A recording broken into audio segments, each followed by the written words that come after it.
자, 여러분 반갑습니다. 여의도 너머TV의 닭간다. 저는 진행을 맡은 개그맨 황현입니다. 고수들의 정치 해부쇼 닭간다.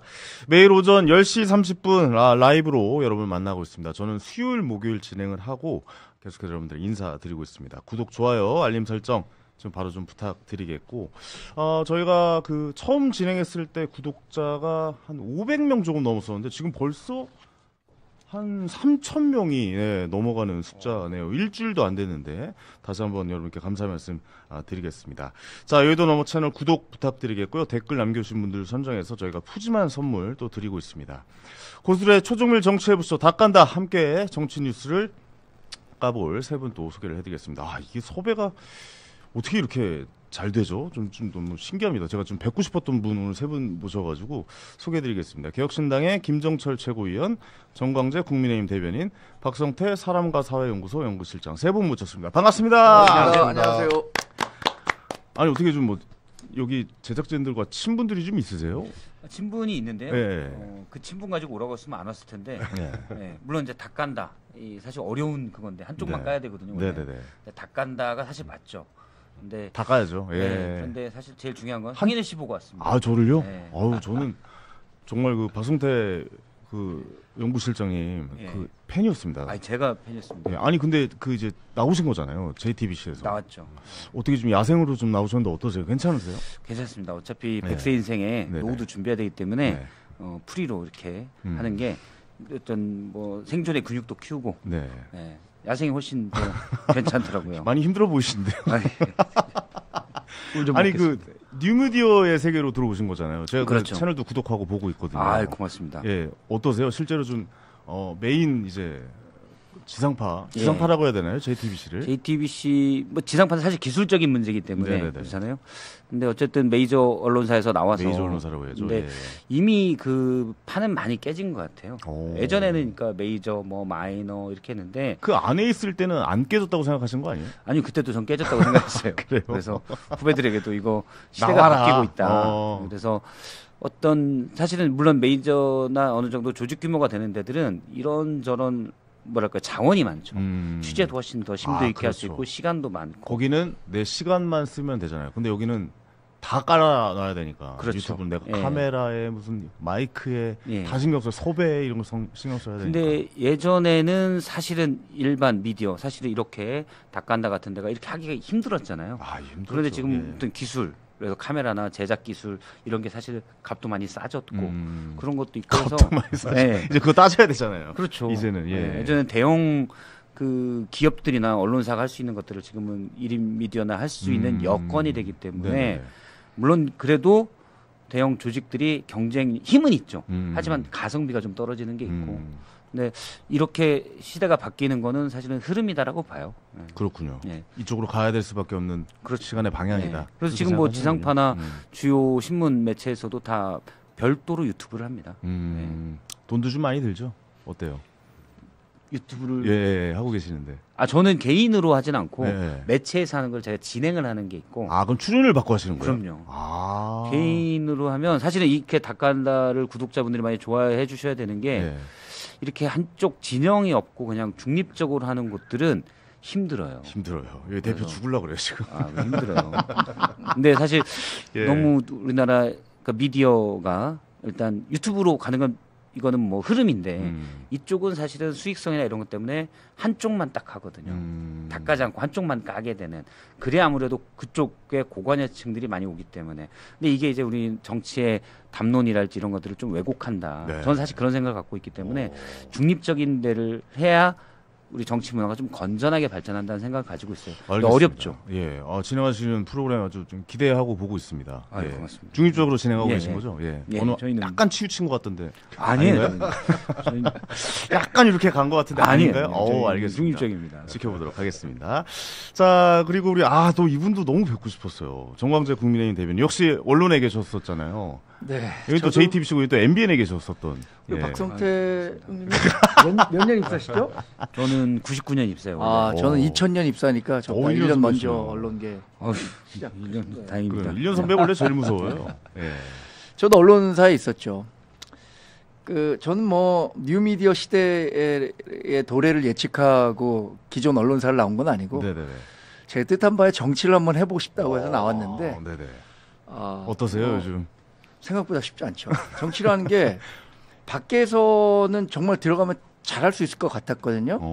그런데 우리나라 정치라는 게 이제 원내 의원이 아닌 경우에 할 수 있는 정치라는 게 굉장히 그 제한적이더라고요. 그렇죠. 제가 뭐 그 대변인이라는 당직을 벌써 맡은 지가 한 1년 10개월, 뭐 한 1년 한 8개월 이렇게 된 것 같아요. 지금 국민의힘 대변인이 뭐 7, 8명 있는데 원내 대변인이 제가 맡은 지는 제일 오래된 것 같아요. 그렇죠. 저는 김기현 대표 체제 때 영입이 돼서 오 그때부터 계속 계셨군요. 제가 뭐 여러 그 지도 체제를 겪었습니다. 그러면서 사람들이 하는 얘기가 끈질긴 생존력의 비결이 뭐냐.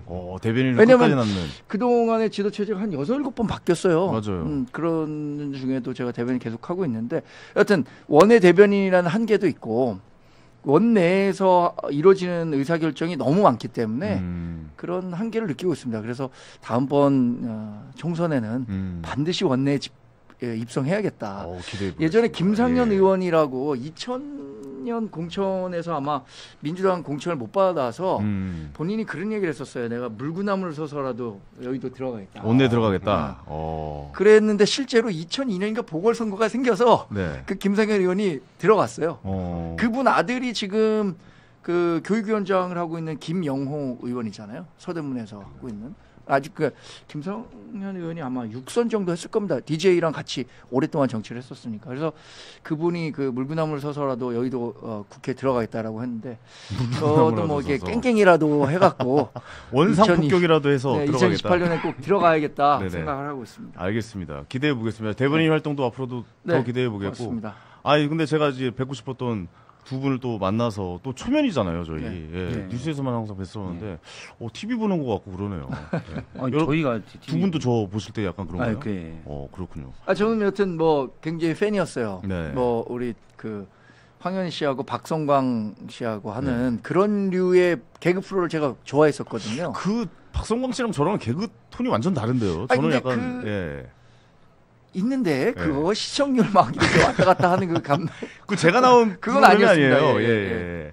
알겠습니다. 잘 모르시고 얘기하시고. 아니 이분 왜 이러는 걸까요? 이거 좋잖아요. 저. 왜 이러는 맞아요. 불편한 짓이. 예. 알겠습니다. 오늘 또 닭간다 한번 이 두 분과 함께 까보도록 하겠고 또 한 분 모셨죠. 요번에 또 최고위원으로 당선이 되셨습니다. 개혁신당의 김정철 최고위원 모셨습니다. 어서 오세요. 반갑습니다. 네, 안녕하세요. 네. 네. 아유 고생 많으셨습니다. 네. 축하드리겠습니다. 아슬아슬하게 최고위원에 당선돼서 네네. 최고위원으로 활동하게 됐습니다. 개혁신당 또 이제 이준석 대표가 좀 압수수색 당하면서 좀 네네. 시끄럽잖아요. 뭐 저희 지금 뭐 당 지도부 이제 막 출범을 시작하려고 하자마자 갑자기 압수수색이 진행이 돼가지고 그거 지금 대응하느라고 사실 그것 때문에 지금 지도부가 정상적으로 지금 운영되기 어려운 상황입니다. 그래서 그런 부분은 좀 특검에서 그게 의도했는지 의도하지 않았는지 모르겠지만 좀 잘못된 부분이 아닌가 이렇게 생각을 하고 있어요. 그거 제가 이따가 또 입회하셨던 거죠? 네네네. 제가 입회했습니다. 그때 변호사로 담당 변호사신 거잖아요. 네네 맞습니다. 네. 그 이따 자세하게 좀 제가 한번 여쭤보도록 네네 하겠습니다. 그러시죠. 네네. 자 본격적으로 이제 좀 시작해 보겠습니다. 쏟아지는 특검 이슈 중에서 꼭 알아야 할 것들만 엄선해서 지금부터 캐비넷 열어보도록 하겠습니다. 자 김건희 특검이 어제 윤석열이 소환에 나오지 않자 오늘 다시 불렀습니다. 그리고 안 나오면 체포영장, 뭐 강제 수사까지도 하겠다. 뭐 이렇게 이야기가 나오고 있는데 구치소에서 안 나오고 버티는데 체포영장 특검 소환을 위한 강제 수사 절차 요거 어떻게 보시는지 좀 한 말씀씩 좀 부탁드리겠습니다. 지금 분위기가 좀 제가 먼저 말씀드릴까요? 아무래도 좀 뭐 바람직한 일은 아니죠. 네. 사실 윤석열 전 대통령이 전 대통령으로서 법 앞에 어떤 특권, 특혜를 누릴 필요는 없지만 그렇다고 다른 사람들과 차별 받을 일도 없다고 생각합니다. 근데 지금 얘기 나오는 것은 이렇게 그 강제 구인하려고 했을 때 뭐 일선에서는 아무도 이런 전례가 없다. 나와서 자 수사 받으러 가야 된다라고 했었을 때 저 못 나가겠습니다. 라고 당당하게 얘기하는 사람이 누가 있겠습니까? 실제 김 변호사님 보셨어요? 아니 그렇게 할 수가 없습니다. 실제로 그런 적도 없고요. 그러니까 그런 적이 없다 그러더라고요. 네네. 근데 그런 적이 없는데 윤석열 전 대통령은 지금 그러고 있잖아요. 네네. 근데 그것을 다시 물리력을 동원해서 전직 대통령을 뭐 교도관들이 데려와서 가기가 쉽지 않다. 이게 7월 14일에 첫 번째 이 강제 인치 명령이 있었는데 네. 당시 어렵다라고 해서 이루어지지 않았거든요. 그러니까 그 이후에도 계속해서 강제 구인 명령이 나오고 있지만 첫 번째 내가 이렇게 버텼는데 뭐 쟤네들도 다른 수가 없더라. 내가 버티면 이런 자신감이 생겨서 계속 안 나오고 계신 게 아닌가 이런 생각이 들어요. 그 법을 너무 잘 알고 계시지 않을까요? 일단 강제 구인, 그러니까 물리력을 동원해서 할 수 있거든요. 법적으로 그렇게 돼 있습니다. 그러니까 저는 안 나올 거라고 예상했고, 왜냐하면 그분이 지 맘대로 하거든요. 매사에 다 그냥 일절 가기 싫어? 그럼 안 나가는 거예요. 그래서 근데 법에 주변에서 못 엄정 말리잖아요. 그렇죠. 그럴 때는 이제 팔 두 쪽, 다리 두 쪽 들고 나와야 되는데 네. 일부 내란 특검에서 사실 그렇게 시도하려다가 에이씨 안 해. 그렇게 했거든요. 왜냐하면 그런 장면들 또 변호인들이나 이렇게 하면 이게 아스팔트 세력들이 또 그걸 이용해서 역풍이 불 수 있을 것 같다라는 생각도 한 것 같아요. 정치적으로. 네. 근데 일단 저는 시도는 해봐야 된다라고 봅니다. 어떤 걸요? 강제 구인을? 강제 구인을 멱살 시도해서 잡고 끌어내야 된다라고 생각하시는 멱살을 잡기는 좀 그렇고 네. 뒷덜미? 이렇게 팔을 잡고 이렇게 네 명이서 네 명이서 팔다리 잡고 네, 자꾸 들어서 끌어내야 된다? 네, 그래서 막 아니 하면서 근데 문 지금 잡고 자체가 지금 교도소에 있는데 교도소에 있는 사람을 끌어가지고 수사를 또 해야 된다라고. 원래 인치 명령은 네. 구인은 그 자리에 갖다 놔야 되거든요. 수사하는 거나 법정에 갖다 놓는 것까지 포함입니다. 그러니까 충분히 가능해요. 그런데 이제 정치적 역풍이나 그러니까 이제 불필요한 잡음 이런 것 때문에 좀 꺼려하는 것 같은데 그렇죠. 또 지지하는 세력들이 또 난리를 칠 수가 있으니까. 그렇죠. 네. 이상한 분들이 좀 있는데 그분들 때문에 좀 그럴 수 있기 때문에 근데 일단 법의 엄정함을 보이기 위해서 시도는 해야 된다. 성사될지 모르겠어요. 막 문 잡고 버티면 사실은 막 때리고 싶겠죠. 네, 문 이거에 잡고 대해서 좀 버티면. 말씀을 드리면 아니 변호사로서 좀 얘기해 주세요. 네네, 이게 제가 가능한 상황인 거예요? 버티면 안 말씀드리면 나와도 된다라는 게?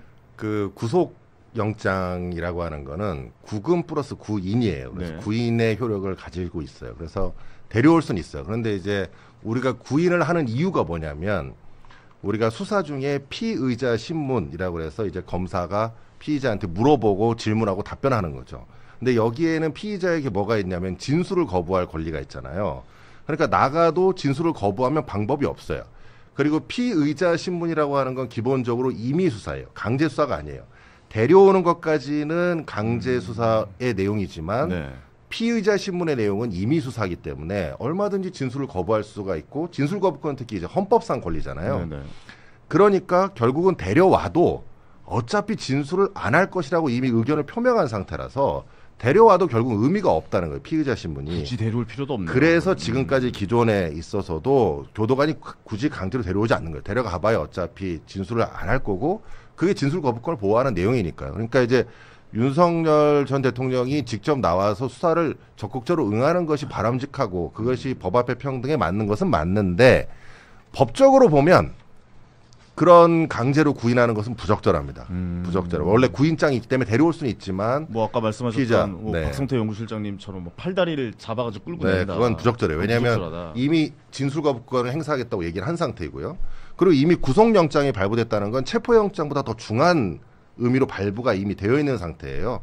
그래서 체포영장을 발부하겠다 뭐 지금 이런 논의를 나온다면 말도 안 되는 거고 아마 특검에서 실제로 시도 못 할 거예요. 만약에 실제로 시도하면 정말 이거는 위법한 행위가 될 거라서 하질 못할 겁니다. 위법한 행위가 되나요? 네네. 구인을 하는 게 그건 왜 체포영장이라는 거 하는 것 자체가 이미 원래 체포를 한 다음에 그 다음에 구속을 하는 거거든요. 예. 그러니까 이제 체포가 전 단계예요, 원래. 체포가 돼 있는 상태니까. 네, 그 상태에서 이걸 구속영장을 발부해서 계속 구금하게 하고 구인하게 하는 거예요. 그래서 이미 구속영장 속에 데려오는 효력도 있고, 그래서 얼마든지 이미 구속영장에 데려올 수 있는 상태라니까요. 예.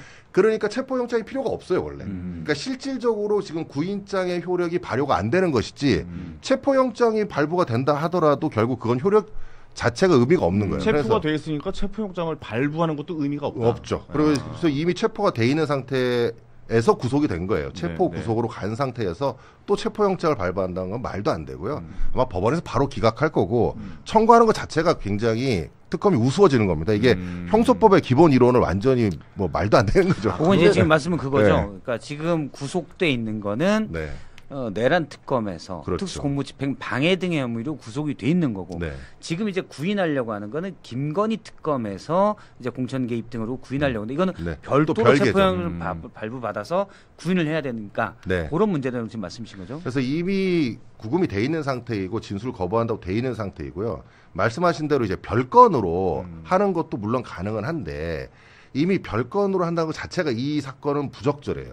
왜냐하면 이미 그 관련된 뭐 공천 개입 이런 부분에 관련된 수사가 이미 진행이 되고 있고 이미 자신이 진술 거부하겠다고 명시적으로 얘기한 상태라서 그 자체가 이미 아니, 그리고 도저히 우려가 없잖아요. 그래 그래서 저는 안 좀 되죠. 궁금한 게 그러니까 다른 죄로 몇 가지로 이제 어쨌든 뭐 한 가지의 죄로 지금 구속이 돼 있는 상태고 체포가 되어 네. 있는 상태고 근데 다른 죄로 또 체포해서 또 구속을 시키거나 이런 건 아니라는 거잖아요. 결과적으로는. 원래 어떤 경우에 하는 거냐면 네. 정확히 말씀드리면 그럴 구속 수는 기간이 있는 거예요? 아니 할 수 있어요. 만료됐을 때. 아 만료됐을 때. 요 사람이 구속 기간이 만료돼서 이제 A라는 사건으로 만료가 되면 네. 이제 석방되면 안 되잖아요. 그러면 B라는 사건으로 별건으로 이제 이 구속 기간이 만료됐을 때 별건으로 청구해서 체포할 필요는 있겠죠. 그런데 이미 구속돼 있다니까요. 그러니까 이 사람은 어차피 도주나 증거인멸의 우려가 없는 거예요. 네네. 이 사람 자체에 대해서는. 그러니까 여기에 체포영장을 발부하는 것 자체가 어불성설인 거예요. 말이 안 되는 거죠. 이미 체포돼 있는 거라니까. 결과적으로 버티면은 방법이 없다라는 얘기잖아요. 그렇죠. 근데 원래는 구치소에서 데려와 줘야 돼요. 그러니까 교도관이 말을 안 듣는 거예요. 지금 이 문제는. 그래서 사실. 교도관이 얘기했잖아요. 와서 데려가라. 특검이 내가 교도관 차원에선 그 교도소 자체에선 소장이 이거 물리력 동원해서 데려갈 우리 방법이 없으니 정 원한다면 특검에서 와서 데려가라 그랬거든요. 아니 그 안에서 수사 받으면 안 돼요? 본인들 그거는 가면 이제 돼요. 네, 그럼 가면 되잖아요. 가면 되는데 네. 그 예전에 박근혜 특검에서 원하지 않는 때는 거죠. 방문 조사를 했죠. 박근혜 전 대통령 때는 가서 이명박 전 대통령 때도 가서 방문 조사를 방문 했습니다. 조사하면 되잖아요. 그런데 이미 윤석열 전 대통령 이건 약간 기세 싸움 같은 거예요. 그러니까 뭐냐면 난 안 가겠어. 그런데 그거를 인정해 주냐 안 인정해 주냐. 왜냐면 안 가겠다라는 거는 내가 그래도 전직 대통령이고 내가 지금 아마 윤석열 전 대통령은 나는 어떤 정치적 이유로 지금 구속돼 있어 이렇게 주장하고 있거든요. 근데 그거를 대우를 해주기 싫다라는 게 지금 구속 특검이죠. 자체가 문제가 있는 거다. 그렇죠. 지금. 이분은 이렇게 지금 생각하는 망상에 거군요. 빠져 있어가지고 본인이 독립운동 하다가 지금 구속된 줄 알아요. 완전 망상이 좀 예. 아니 좀 회사에서 나오시고 좀 세지셨네. 아까 괜찮아요. 팔다리 잡고 간다부터 이렇게 해가지고. 그렇죠. 예. JTBC에 있을 때보다 훨씬 더 쉽게 얘기했었고. 아 너무 좋아요. 예, 저는. 유튜브에서는 이렇게 얘기해도 되죠. 아이, 저는 좋아요, 뭐 좋아요. 아직 저 미친 거예요, 현직 그냥 대변인이기 때문에 그러니까 좀 조심하시는 조금 거네요. 좀 저 수위를 지키고 있는데 아, 저 좀 궁금한 게 하나 있어요. 부적절해요. 사실. 국힘 네. 쪽에 궁금한 게 있어요. 네. 국힘의 입장은 어때요? 이거 조사 받아야 된다라고 보시는 거예요? 아니면 저 이거 같은 사람은 조사 당연히 받아야 한다고 좀 얘기하고 잘못된 거라고 있죠. 보신 거예요? 지금 아니 당연히 조사 받아야 한다고 얘기 말씀드리는 당론이 겁니다. 그렇습니까? 그게 당론은 당론인지 모르겠어요. 당론이라고 뭐 이걸 저긴 좀 당론으로 당론을 할 정해보자. 수가 없는 단계 당론이 안 나오는 상황이죠. 당론이 논의를 해본 적이 없는 없기 거죠. 때문에 네. 당론은 정해져 있지만 구성원 간의 의견 차이는 분명히 있죠. 어떤 사람은 뭐 장동혁 의원 같은 경우는 지금 구속이 부적절하다고 판단할 수 그렇게 있을 것 얘기하고 같고요. 있죠. 조경태 의원 같은 경우에는 당장 뭐 물리력을 동원해서라도 구인해야 된다 이렇게 얘기를 할 건데 네. 아까 얘기하신 것처럼 윤석열 전 대통령이 사실 1월에 내란 혐의로 구속이 됐다가 풀려났잖아요. 다른 직권남용 업무방해 혐의로 다시 구속이 된 거고 저는 윤석열 대통령은 이런 생각하는 것 같아요. 첫 번째 내가 안 나가도 저 사람들이 나를 이렇게 물리력 동원해 갖고 데려 나갈 어차피 못 데려가니까. 방법이 없다.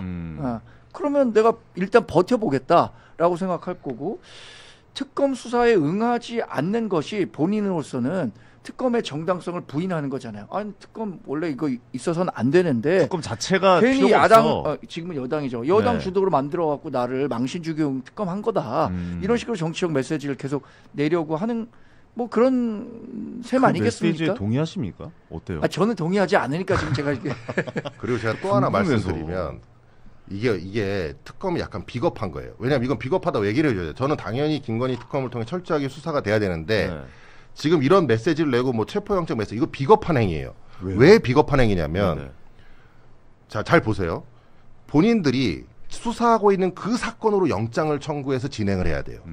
그 사건으로. 그러면 그 사건으로 영장을 청구하면 어떻게 되냐면 20일 이내에 기소를 해야 돼요. 구속기간, 형소법상의 구속기간이 있기 때문에. 근데 자신들은 그 특검을 오랫동안 유지하고 싶잖아. 나중에 기간 만료되면 또 연장해서 또 수사하고 싶잖아. 계속 수사하고 싶은데 20일 만에 끝낼 수는 없지. 그러니까 이걸로 지금 구속을 못 하고 있는 거예요. 만약에 자신들이 자신 있으면 이걸로 구속영장을 치고 그러고 나서 그걸 가지고 얘기를 해야지. 다른 건으로 구속된 사람한테 별건을 가지고 얘기하면서 왜 안 나오느냐, 왜 생각을 해보세요. 제가 지금 예를 들어서 절도 사건으로 들어가 있어. 그런데 갑자기 다른 별건을 가지고 얘기하면서 오라는 거야. 근데 거기 왜 가냐고 내가. 그걸로 구속된 것도 아닌데. 이렇게 생각하면 될 것 같아요. 네. 물론 뭐 우리 최고위원님 말씀도 일리는 있지만 김건희 특검에서 볼 때 윤석열 전 대통령이 지금 그냥 구치소에 있지만 그냥 A라는 공간에 있는 거예요. 그러니까 이제 자 우리 특검에서 별도로 좀 조사를 하려고 한다. 자 그건 내란 특검이나 거기서 알아서 할 일이고 우리는 김건희 특검 관련돼서 공천 개입 관련돼서 윤석열 전 대통령을 조사해야 된다. 그래서 출석 요구를 한 거고 안 나오면 구인해 가겠다. 체포를 통해서. 잘못됐다. 그렇게 얘기. 저는 그게 왜냐면 그럼 본인이 가야 돼요. 그럼 특검이 가서 수사하면 된다니까요. 그건 안 해도 거기 가서 수사 원래 일반적으로 그래야 되는 거예요. 우리가 지금까지 검찰 수사를 계속 비판했던 이유가 뭐냐면 별건으로 딴 거 잡아놓고 그다음에 다른 걸로 자꾸 나오라고 하는 거예요. 그거는 별건이라는 거는 이건 별건이에요. 원래 영장을 청구를 했을 때 영장을 청구해서 예를 들어서 뭐 할 때 그것과 별개되는 것이 별건인 것이고 김건희 특검은 이제 윤석열 전 수사가 시작되는 거죠. 아직 그러니까 지금 영장이 된 게 아니에요. 그러니까 별건이라고 볼 수가 없는 아니죠. 거죠. 이건 이 판단의 문제는 이런 거예요. 구속영장은 사건 단위설이라고 그래요. 형사소송법상에. 그래서 그 사건에만 영향을 미쳐요. 그 사건에만. 그러면 구속영장의 그 범죄 사실로 기재된 그 범죄 사실, 그게 공무집행 방해죄인 거예요. 그러면 그거에 한해서만 영장의 효력이 미쳐요. 지금 김건희 특검이 하고 있는 것에는 그 구속영장의 효력이 미치지 않아요. 그렇죠. 그러니까 실질적으로 자유로운 사람인 거예요. 그렇죠. 그러니까 A라는 구치소가 그렇죠. 사실 A라는 공간이라는 거죠. 그렇죠. 김건희 특검 입장에서. 그러면 그래서 구인하기 위해서는 별도의 체포영장을 발부받겠다는 받아야죠. 거. 그러면 이제 체포영장을 발부받아야 되는데 발부받은 다음에는 체포했다고 풀어줄 수는 없잖아. 또 다시 구속영장으로 가야 되잖아요. 그러니까 이렇게 되려면은 결국은 다른 죄를 가지고 그 죄를 가지고 20일 이내에 기소를 해야 되니까 특검 수사 기간이 짧아지게 돼요. 그래서 그건 못할 거예요. 두 번째, 체포영장을 청구해봐 어차피 기각될 거 알아. 본인들도 알아요. 한 번도 그런 적도 없고 만약에 이걸 인용하게 되면 대한민국 사법체계가 완전히 무너진 거예요. 왜냐하면 도주나 증거의 우려가 없고 본인들이 직접 가서 수사할 수 있는데 이미 잡혀 있는데. 그리고 일반인들 다 그렇게 해요. 일반인들 거기 구속돼 있으면 다 경찰이 거기 가서 수사합니다. 수사 접견을 해가지고. 근데 마치 그것이 잘못된 것이냐 막 이렇게 얘기하면서 이런 식으로 하는 게 이게 지금 특검이 정치행위라는 아니 근데 거예요. 이게 참 인생이란 게 아이러니한 게 검찰에 그분이 계실 때 이런 식으로 했었잖아요. 그렇죠. 예. 그러니까 똑같은 일을 똑같이 해가지고 당하고 있는 본인들이 거잖아요. 배가쁘는 거예요. 그런데 이거를 지금 바꾸자고 하잖아. 그러니까요. 이번 정권에 좀 바꾸자고. 예. 검찰 개혁을 통해서 바꾸자고 하면서 왜 이러냐 이 말이에요. 왜 또다시 이렇게 하느냐. 알겠습니다. 요 이야기는 여기서 좀 정리하고 그래서 좀 그 안에서 있는 얘기를 잠깐 좀 이어서 좀 하자면 지금 뭐 정치 탄압이다. 지금 뭐 1.8평짜리 독방에 지금 생지옥이다. 날씨도 너무 덥고 탄압이고 좀 박스를 놓고 식사를 하고 있다. 뭐 이렇게 좀 이야기가 나오고, 그러니까 변호사 쪽 이야기겠죠.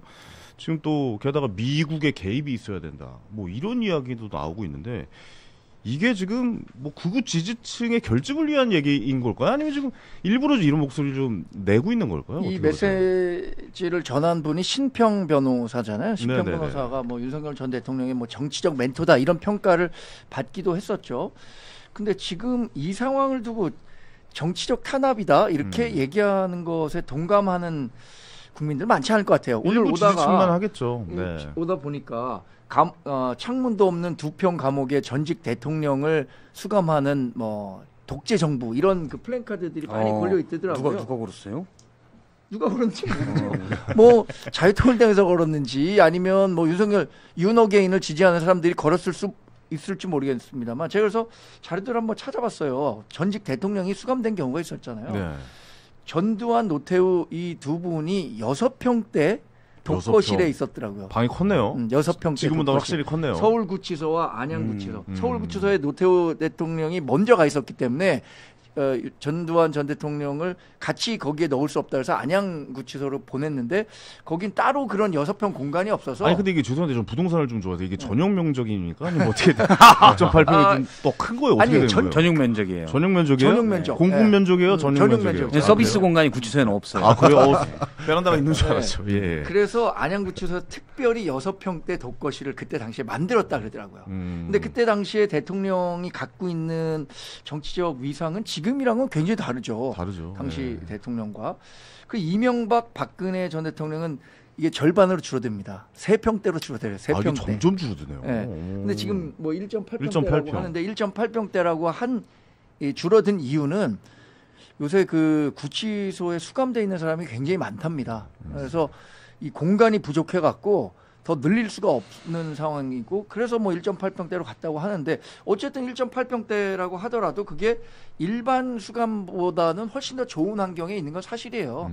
이걸 갖고 지금 뭐 1.8평대 에어컨도 없다, 뭐 창문이 없다, 이걸 가지고 뭐 정치적 탄압이다 이렇게 얘기하는 것은 그래서 지금 잘못된 공감할 거라고 수 있는 생각하십니까? 사람은 거의 없을 겁니다. 잘못된 이거는 주장이다라고 생각을 해야 될까요? 뭐 그분이 할 수 있는 주장이지만 네. 미국 개입은 어떻게 보세요? 이거 좀 말도 안 되는 너무 터무니없는 우리나라의 사법 체계에 대해서 미국이 개입한다는 것 자체가 말도 안 되고 예. 사실 이런 경우는 있었죠. 우리가 70년대 80년대에 그 김영삼 김대중 두 민주화 운동을 하는 정치인들이 당시 군부 독재로부터 탄압을 받고 있다라고 생각했기 때문에 미국에 있는 시민사회나 조야에서 그렇게 하지 못하도록 한국 정부에 압력을 넣었던 건 사실이죠. 그런데 지금 윤석열 전 대통령이 민주화 운동을 해서 수감된 건 아니잖아요. 그렇죠. 그러니까 같은 잣대로 들이대서 적용하기는 어렵다고 봅니다. 신평 변호사가 얘기하는 거는 미국의 행정부에 잠깐 있었던 사람이 얘기한 거. 뭐 언론에서 그분을 따로 인터뷰를 했어요. 메일로 보내서 인터뷰를 했는데 그렇게 말한 게 사실이냐? 그러니까 트럼프 행정부가 그걸 눈여겨보고 있다. 아니라는 거예요. 본인이 그냥 한쪽 의원들 만났을 때 그분 얘기가 그냥 혹시 윤석열 전 대통령이 인권 탄압을 받는지 뭐 볼만한 게 있다. 본인 개인 주장으로 얘기했다는 거예요. 우리나라도 인구가 5천만이 넘으면 별의별 사람이 다 있거든요. 저도 그 별의별 사람이 하나일 수 있습니다. 통계적으로 5천만 넘으면 별의별 사람이 꽤 있어요. 미국 인구가 3억이 넘습니다. 별의별 사람이 다 있는데 거기서 어떤 아주 별의별까지는 아니어도 좀 이상한 사람이 뭔 얘기를 했는데 이게 미국 정부의 개입이다? 이렇게 볼 수는 없다는 거죠. 그래서 그건 신평 변호사가 그냥 별의별 사람 중에 하나로 얘기하는 거다라고 치부하면 된다고 봅니다. 그리고 거기 조건이 붙잖아요. 부당한 인권 탄압이 있다면. 그렇죠. 부당한 인권 탄압이 있다면이라는 단서가 붙는데 그거는 윤석열 전 대통령이 아니라 제가 구속되더라도 저한테 부당한 인권 탄압이 있다면 미국 정부에 상원서 써야 되는 거잖아요. 에어컨을 못 튼다. 실제 윤석열 전 대통령 같은 죄를 안 지어도 그냥 여기서 에어컨 못 틀고 산 사람 많아요. 그럼요. 그게 무슨 인권 탄압입니까? 저도 작년 여름까지 에어컨 잘 안 틀었어요. 그쵸. 아까워서. 그 회사에 계실 때는 안 틀고 이제 나오시고 출근해가지고 아니 회사는 이제 회사에서 틀어주니까. 근데 그래요? 저희 집에는 그냥 요즘 잘 트세요? 요즘 좀 더워가지고. 요즘 습이 괜찮으시가 보네요. 알겠습니다. 변호사로서 한 말씀 해주세요. 그러니까 이 상황이 1.8평의 전직 대통령을 수감을 하는 게 맞느냐 안 맞느냐 뭐 그리고 너무 힘드냐 안 힘드냐 뭐 이런 이야기 에어컨을 트냐 안 트냐 얘기가 많은데 어떻게 보십니까? 그건 이제 구치소 내에 그 모두 공평하게 적용되는 룰이니까요. 그거를 가지고 문제 삼는 건 말이 안 되고 당연히 뭐 법 앞에 평등한 상황에서 뭔가의 특별한 대우를 바라는 것 자체가 잘못된 거고요. 뭐 제가 예전에 그래도 구치소 전직 대통령인데. 에이 거기 이재용 부회장도 제가 왔다 갔다 하는 거 몇 번 지나가 봤는데 그분도 거기 1.8평 계셨죠. 그러니까 그러면 그분도 거기에 다 있다가 잘 나오잖아요. 그리고 거기서 뭐 인권 침해 당했다고 얘기하던가요. 그런 얘기를 하는 것 자체가 문제고 이미 그러지 말라고 해도 이미 특별한 대우를 어느 정도 받고 계실 거라고 추측이 됩니다. 알겠습니다. 이거는 뭐 말도 안 되는 이야기다라고 세 분의 의견이 좀 모아지는 것 같습니다. 자, 자연스럽게 김건희 특검으로 좀 넘어가 보도록 하죠. 고가의 목걸이. 참 이게 좀 황당하기도 하고 이게 국격에 맞는 건가 싶기도 하고 이게 고가의 목걸이가 모조품, 그러니까 짝퉁입니다. 쉽게 얘기해서 짝퉁으로 밝혀졌는데 이거 어떻게 보세요? 이걸 하는 게 맞는 겁니까? 그러니까 나라의 국가의 행사에 그래도 영부인이잖아요. 대통령의 또 부인이셨고 영부인인데 짝퉁 목걸이를 하고 나간 것도 저는 사실 좀 이해가 안 가거든요. 이거 어떻게 보세요? 그분이 원래 명예 같은 걸 별로 소중히 여기지 않는 것 같다. 네, 그러니까 명예라는 건 사실은 스스로 이거 자존감을 소탈하다고 봐야 되는 건가요, 그러면? 근데 거기서 보면 네. 스스로 자존감을 하는 것도 있고 남들이 나를 어떻게 볼까라고 하는데 이분은 둘 다 크게 생각하지 않는 것 같아요. 그렇기 때문에 어머니가 장고 이주 증명서를 해서 300몇 그거는 웬만한 데선 있을 수가 없는 범죄예요, 사실은. 은행은 금융을 우리가 알지만 신뢰가 생명이잖아요. 근데 아예 위조로 서류를 만들어서 대출을 받았죠. 300 몇십억짜리 내가 통장에 돈이 이렇게 있어. 그거는 함부로 할 수 없는 범죄거든요. 그러면 거기에 대해서 만약에 영부인이 됐는데 어머니가 그랬다?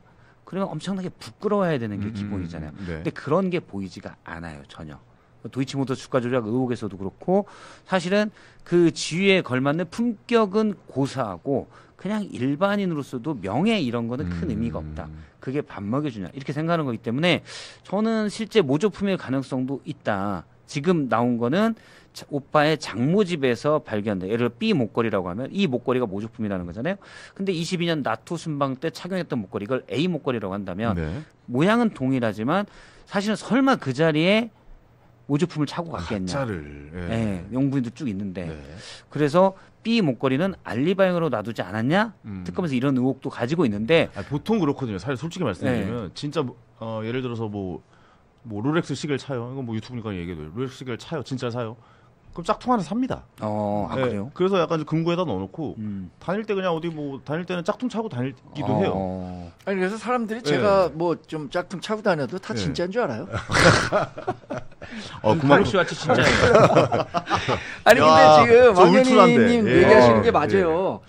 뭐 대략 한 개 정도의 진품을 사고 나머지 뭐 같은 종류가 아니더라도 다른 뭐 좀 유사한 브랜드의 다른 좀 짝퉁 제품을 한다고 하더라도 제 질문은 뭐냐면 그래서 그걸 이제 갖고는 있지만 어디 다른 곳에 그걸 보관한 건 아니라는 생각이 든다라는 거죠. 그래서 저도 합리적으로는 박승태 의원 얘기하신 거에 굉장히 공감합니다. 그러니까 2022년 나토 정상회의 때 갔던 이 목걸이는 진짜일 가능성이 커요. 아니 설마 뭐 그 정도 자산가고 뭐 주변에 그 정도 물건을 갖고 있는 사람을 알 수도 있죠. 김건희 여사가. 네네. 그죠? 같이 커뮤니티 활동했던 사람들 중엔 그 정도 목걸이 갖고 있을 수 있는 사람이 있으니까 내가 잠깐 빌려서 갔을 수 있다라고 생각하고 근데 뭐 빌려서 간 건지 본인 건지는 뭐 사실 지금 이제 수사 결과를 더 봐야겠습니다만 지금 제출된 거는 짝퉁이 확실해요. 검찰에서 지금 특검에서 그거 짝퉁이다 이렇게 얘기를 했잖아요. 그래서 그러면 이것을 감추기 위해서 짝퉁을 새로 구입해 갖고 오빠의 장모 집에 갖다 넣었냐?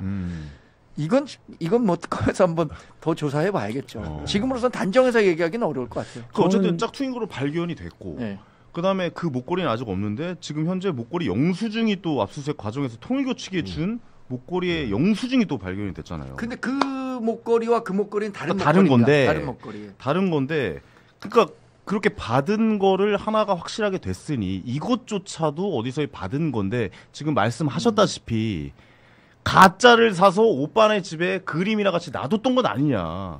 그런 의심을 받는 거 아니겠습니까? 저는 이제 약간 좀 이거는 둘 다 약간 그러니까 검찰 특검 측도 뭔가 오해가 있는 것 같고 여기도 이제 서로 약간 양쪽 둘 다 억울할 것 같아요. 그래요? 그러니까 바꿔치기를 새로운 또 시각이네요.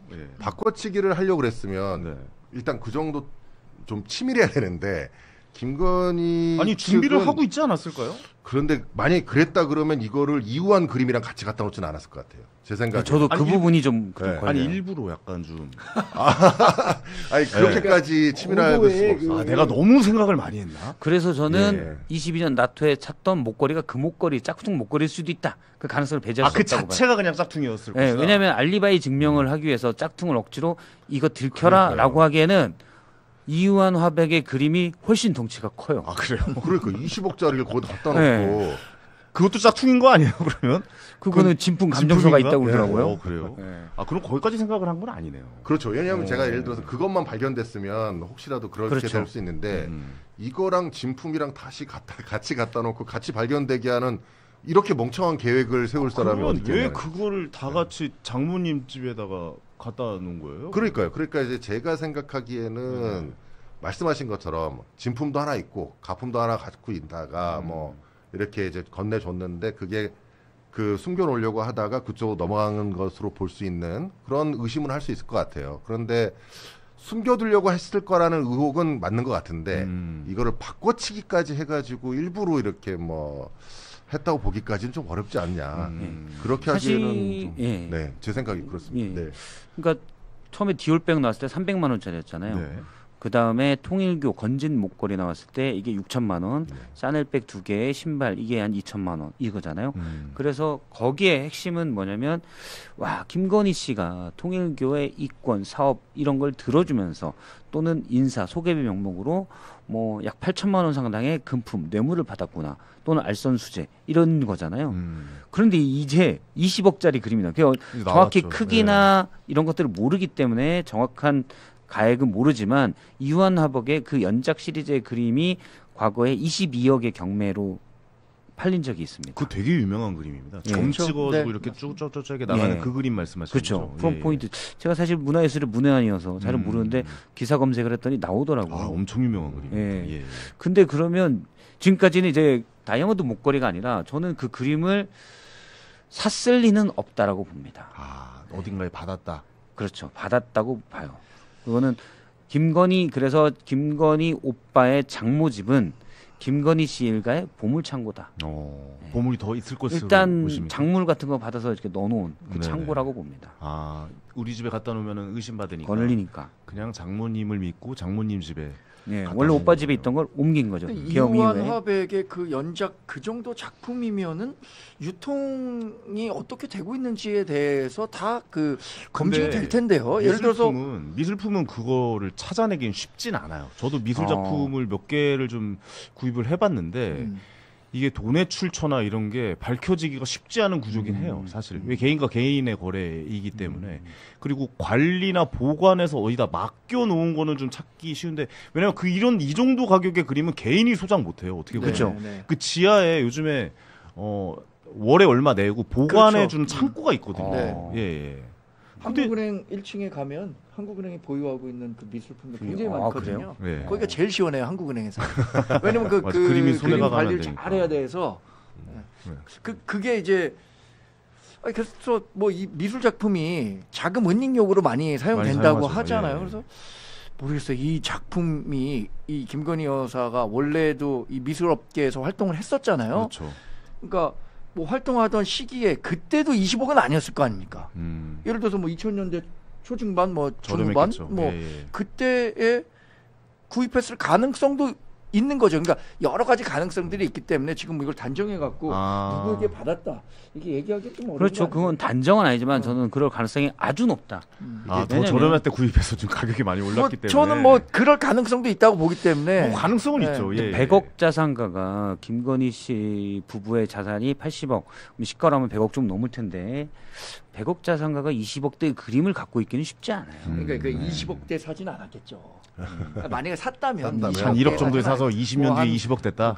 뭐 그럴 가능성들도 아, 있는 저 거잖아요. 그 가능성은 미술값이 있죠. 예, 올라가서. 근데 이게 맞습니다. 미술품은 제가 이제 사건을 많이 처리하다 보면은 이게 처음에 거래할 때에 어느 갤러리에서 사게 되면 이제 그런 부분의 영수증은 남아 있잖아요. 그런데 이제 그런 부분이 입증이 되느냐가 일단 중요할 거고 그게 안 된 상태에서 서로 막 건네주게 되면 이게 꼬리표가 남질 않아가지고 네네네. 사실은 굉장히 은닉하기가 쉬운 구조거든요, 이게요. 네. 근데 앞에서부터 확인하면 안 돼요. 그러니까 그래서 아마 이제 처음에 이완 하백이 어쨌든 그렸으니까 네. 갤러리에서 팔았을 거 아닙니까? 네. 그거는 확정이 될 수 있잖아요. 네. A 갤러리다. 그러면 거기서 그걸 구매한 사람, 자 당신 그 그림 어떻게 했어? 그러니까 그게- 그렇게 조사하면 저는 나올 것 같아요. 어려울 것 같지는 않아요. 맞아요. 왜냐면 아. 이게 뭐 얼마나 거쳤겠습니까? 한 뭐 100단계 거치지는 않았을 거 아니에요. 이 그림이. 근데 그림이 갤러리가 아파트처럼 실거래가로 이게 등록이 네, 되지 않아요. 않아요. 그래서 개인이 맞아요. 구입해서 개인이 이제 개인에게 주는 넘기는. 거는 잡히지가 쉽지가 않거든요. 그렇기 때문에 그건 자료가 안 남았을 가능성이 많은데 지금 보니까 짝퉁 목걸이가 어떻게 보면 마중물 역할을 해서 더 큰 게 나와버리니 이게 시작인 건지 앞으로 특검 어떻게 이제 방향성이 좀 갈지 변호사로서 좀 한 말씀 해주시죠. 제가 봤을 때 이제 특검에서는 이거를 계기로 해서 어쨌든 뭐 영수증도 나왔고 네. 뭐 이런 걸 통해서 전방위적으로 또 굉장히 많은 압수수색을 통해서 증거를 확보하려고 할 것 같아요. 왜냐하면은 지금 이 사건 관련자들은 대부분 다 진술을 거부하고 있는 상태잖아요. 오빠도 진술을 거부하고 있고 오빠는 뭐 얼굴 완전 뭐 가리고 나오려고 난리 났던데요. 뭐 그렇게까지 살려면 어떻게 진술을 거부하고 있으니까 결국은 다른 객관적인 물적 증거나 다른 제3자의 진술로 다 증명을 해야 되는데 그게 정말 쉽지는 않거든요. 그리고 추적하기가 굉장히 어렵고 그래서 아마 수사에는 상당한 난항이 있을 것으로 보여집니다. 수사에는 난항이 있을 거죠. 아니 근데 진짜 그 오빠 나오실 때 이렇게 막 가리고 나오는데 그 기자분이 얘기해 주시거나 그러진 않아요. 저 이거 모자이크 돼요. 뭐 이런 거 얘기 안 합니까? 기자분이 안 해줘. 아니 근데 조금 너무 과하다 싶을 정도로 가리니까 그분이 뭐 정말 인면수심의 범죄를 하는 건 아니잖아요. 그냥 동생이 뭐 이런 뭐 걸린 거지. 본인의 그렇죠. 직접적인 범죄도 아니고. 저도 그래서 가끔 뭐 이제 뭐 유시민 작가가 좋아하는 내재적 접근법 이런 건 저렇게까지 할 필요 있나? 그냥 마스크 정도만 쓰고 가면 되는 거 아닌가라는 생각이 들더라고요. 과하더라고요. 좀 근데 오빠가 웃겼어요, 그냥 심부름꾼이었겠냐 이런 의혹들이 사실은 있어요. 왜냐하면 김건희 씨 일가의 오빠와 장모가 특히 양평 공유지구 개발 사업부터 법망을 어겨가면서 왜냐면 특혜나 이권 이렇게 한 것들이 있기 때문에 본인의 여동생이 V0로 불렸을 때 자숙하고 있었겠냐. 사실은 여러 의혹들이 제기된 바가 이미 있습니다. 오빠가 해외에서 투자 설명회를 열었다는 것도 지인 통해서 제가 들은 바가 있고 그래서 그러면 이분이 그냥 나는 그냥 잘 몰라. 내 동생이 뭘 했는지 모르겠어. 뭐 이게 아니라 이 사람이 몸통일 수도 있어요.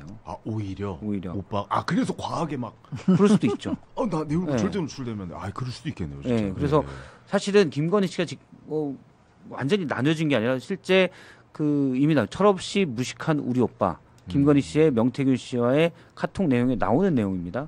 그 다음에 지가 뭘 한다고 나오는 거예요. 그러니까 대선 전부터 오빠는 깊숙이 개입이 돼 있었고 왜냐면 김건희 씨가 윤석열 전 대통령이 너무 정부적인 게 떨어지니 김건희 씨가 했고 김건희 씨도 가장 가까운 사람 오빠한테 자문을 구하든지 도와달라고 했겠죠. 그러면 윤석열 정부식의 오빠가 가만히 있었겠냐? 그렇지 않았다는 의혹들이 제기되고 있어요. 그래서 저는 그림도 김건희 씨 거를 파킹했냐? 아니다. 오빠가 다른 이권에 개입되면서 받았을 수도 있다. 예를 들어 김혜성 씨가 그렇잖아요. 맞아요. 김혜성 씨가 그 집사인 김혜성 씨가 IMS 모빌리티 투자를 받을 때 김혜성 씨가 가서 했거든요. 그거는 물론 뒷배. 김건희 씨가 뇌 뒤에 있다라는 거죠. 그러면 그거보다 더 큰 건 누구겠어요? 오빠죠. 김혜성 씨는 집사고 오빠는 가족이잖아요. 그럼 오빠가 사실은 김건희 씨를 팔면서 훨씬 많은 이권이나 부정부패 비리에 개입됐을 가능성도 배제할 수 없다는 거죠. 역시 전직 기자다운 날카로운. 그래요? 네. 제가 생긴 건 후덕해도. 거기까지 저는 생각을 못 해봤는데 이건 오빠 개인 플레이였을 수도 있다. 그러니까 이렇게 과하게 숨기고 나오지. 그렇죠. 오빠가 털면 오빠도 많이 나올 겁니다. 우리 의혹은 제시할 수 있지 않겠습니까? 아니면 미안하다고 하죠 뭐 제가. 그 오빠가 한 차례 등장했었죠. 정말 카메오로 그 문자에서 철없이 아무것도 모르고 떠드는 오빠라고 해서. 근데 뭐 여러 가지 가능성은 있을 수 있을 것 같아요. 왜냐하면 권력이라는 게 그렇죠. 뭐 저 김건희 여사가 권력이 무섭다라고 얘기하잖아요. 뭐 이명수 기자와 통화해서 권력 주변에는 늘 호가호위하는 사람이 있습니다. 그렇죠. 그리고 뭐 아첨에서 성공한 사람들 지금 최동석 인사혁신처장을 비롯해서 안 웃나요? 그래서 뭐 그런 사람들이 있는데 가족이 과거에 우리 조선시대에도 외척들이 그 득세를 하면서 왕권이 실추되는 경우가 많았잖아요. 거기에 또 달라붙는 사람들이 있죠. 동서고금을 막론하고 그런 호가호위하는 사람들이 있는데 그 오빠가 그 호가호위했던 한 명일 가능성도 분명히 있는데 이렇게 막 너무 가리는 거는 누가 보더라도 좀 과했다. 이렇게 생각합니다. 알겠습니다. 저희가 특검 얘기는 앞으로 저희 방송이 계속되면서 계속 좀 이야기가 나올 것이고 또 새로운 이야기가 계속해서 나올 것이니까 오히려 특검이 좀 약간 좀 눌려 있었던 것 같습니다. 뭐 낙마, 인사청문회 낙마 뭐 이런 이야기 때문에 눌려 있었는데 특검 이야기는 계속해서 저희가 추적해서 여러분들께 말씀드리도록 하겠습니다. 댓글 좀 소개를 좀 잠깐 해드릴게요. 댓글이 엄청나게 많이 생방송 중으로 많이 올라오고 있는데 셀론님께서 박성태 소장, 정관재 대변인, 황현희 진행자님, 김정철 최고님 섭외력 대단합니다라고 자스민형 523님께서 보내주셨고요. 그러니까요. 이렇게 세 분을 한 자리에서 뵙기가 쉽지 않은데 오늘도 즐거운 시간인 것 같습니다. 자, 그리고 앞으로 디테님, 정광재 대변인 동안이네라고 보내셨네요. 동안이시라고. 제가 진짜 그 얘기를 많이 들어요. 제가 방송 출연할 때마다 가끔 네네네. 이 댓글 달아주시는 저 분 중에 같은 나이대 아닙니까 거의? 제가 75년생이죠. 아유 큰형님이시군요. 아이고. 우리 김정철 변호사 전 76년생입니다. 76년생이시군요. 비슷한 연배 네. 시대인데 그런데 제가 여기 약간 좀 살도 안 찌고 하다 보니까 네. 동년배보다는 조금 그러시군요. 젊게 보이는 것 저보다 훨씬 같습니다. 어려 보이십니다. 네. 축하드립니다. 예. 원래 잘생긴 데다가 기자일 때도 그러니까요. 아이고. 비주얼도 좋고 네. 뇌도 좋고 오디오도 좋고 아이고, 별 말씀. 배지만 달면 돼요. 요즘 기자분들도 되게 잘생긴 분들 엄청 많이 뽑는 것 같아요 보면은. 예. 그러니까 특히 아, 방송 기자 죄송합니다. 쪽에 이걸 외모가 좀 예. 박성태님 보고 이야기를 했네요. 아, 예. 죄송합니다. 소리새님께서 박성태 실장님 반갑습니다. 자주 좀 나와주세요라고 아, 보내주셨고요. 자 이의원 TV님께서 저 대신 되셔서 좋아요. 진심 속은 쓰리지만 그래도 김정철 최고님이 필요합니다. 개혁신당에는요라고 보내주셨고 이의원 TV 이의원님이랑 뭐 아시는 사이입니까? 저 같이 경쟁했던 후보님 중에 한 분이 오늘 그래요? 게스트로 오. 나오신 네네. 분이셨군요. 네. 그래서 이렇게 댓글 남겨주셨군요. 알겠습니다. 나중에 시간 되면 꼭 한번 모셔보도록 하겠습니다. 조사병단님께서 어차피 강제로 데려와도 묵비권 행사하겠지. 그쵸? 어차피 강제로 해도 맞습니다. 예, 얘기 안 할 것이다라고 이야기가 있었죠. 제주노을님께서 마지막까지 진상이라고 보내주셨습니다. 자, 계속해서 다음 주제로 좀 이야기 이어가 보도록 하겠습니다. 이번에 이준석 대표 압수수색 진행이 됐어요. 좀 약간 저는 개인적으로 보면서 아니 이 시기에 왜 갑자기 생뚱맞게 압수수색을 뭐 이런 생각을 좀 했었는데 그때 우리 또 개혁신당 김정철 최고위원이 입회하셨고 네네. 그 내용을 좀 자세하게 알고 계시니까 네. 요 이야기 좀 자세하게 좀 나눠보도록 하겠습니다. 그 전에 어떻게 보셨는지 한 말씀씩 좀 해주세요. 압수수색 이게 좀 너무 생뚱맞지 않았습니까? 저는 뭐 예정된 수순이라고 봐요. 이미 예정된 명태균 수순이고요? 씨 게이트로 나왔을 때부터 뭐 일단 피의자 신분으로 이준석 대표가 적시가 됐지만 네. 어쨌든 참고인이든 피의자든 당시에 명태균 씨와의 통화, 텔레 내용 이런 것들이 있었잖아요. 그리고 당시 당대표였기 때문에 공천 개입 문제에 관련돼서 그러면은 제가 알기로는 이준석 대표도 예전에 제가 얘기를 했을 때는 알고 있었을 겁니다. 언제든 나를 불러라라고 했었고 그러면 보통은 당연한 수순이 부르기 전에 완전히 그냥 멀리 떨어진 참고인이 아니면 부르기 전에 압수수색은 거의 다 들어갑니다. 그래요. 그래서 예정된 수순인데 사실은 당대표 된 다음 날 있었기 때문에 그러니까요. 시기적으로 그런 것들에 대해서는 저는 사실은 뭐 배려가 없었다 약간 정도라고 흠집내기 봅니다. 예. 라고 보시는군요. 근데 특검 입장에서도 지금 뭐 다들 윤석열 전 대통령 부부에 대해서 그렇고 그냥 전방위적이고 세게 가거든요. 그래서 뭐 그걸 고의로 그랬다고 보지는 않아요. 고의로 그랬다기보다는 그냥 따로 배려한다면 정치적인 뭐 어쨌든 보수 쪽에 이준석 대표가 나름의 위상도 있고 그런 걸 배려한다면 좀 시간을 더 수도 있는데 그냥 그런 거 필요 없다. 그러니까 해외 나가는 일정, 그 순방 갔던 일정 있잖아요. 저기 미국 갔었던 일정 그것만 빼고는 그냥 바로 들어갔다라고 봅니다. 알겠습니다. 어떻게 보십니까? 압수수색. 저도 이준석 의원이 지금 명태균 게이트와 관련해서 명태균 게이트가 이제 김건희 특검 16개 수사 사안 가운데 하나잖아요. 예. 명태균 게이트가 왜 부각이 처음에 됐습니까? 작년 9월인가요? 그 실불사 홍매화 때문에 부각이 되기 시작했잖아요. 그리고 이준석 개혁신당 대표가 당시에 논란이 됐었던 공천을 하는 데 있어서의 당 대표였어요. 국민의힘 당 대표. 그리고 명태균 씨에게 김명선 전 의원 경선하라는데요. 이런 메시지를 전달한 것도 확인이 됐었기 때문에 특검에서는 어떤 식으로든 이준석 대표에 대해서 수사를 할 수밖에 없었을 거라고 생각해요. 근데 그때 당시 상황은 약간 좀 사이가 안 좋았을 시기 아니에요? 윤석열 전 대통령과 예, 그렇습니다. 지금 윤석열 전 대통령과 인해서. 굉장히 사이가 안 좋았기 때문에 과연 윤석열 전 대통령의 공천 개입이 이준석 대표를 패싱하고 그러니까 공천관리위원장들 당시에 이제 두 분이 있었거든요. 윤상현, 정진석. 그렇죠. 정진석은 이제 시도의원하고 단체장, 보궐선거는 윤상현. 그렇기 때문에 그럴 가능성도 있죠.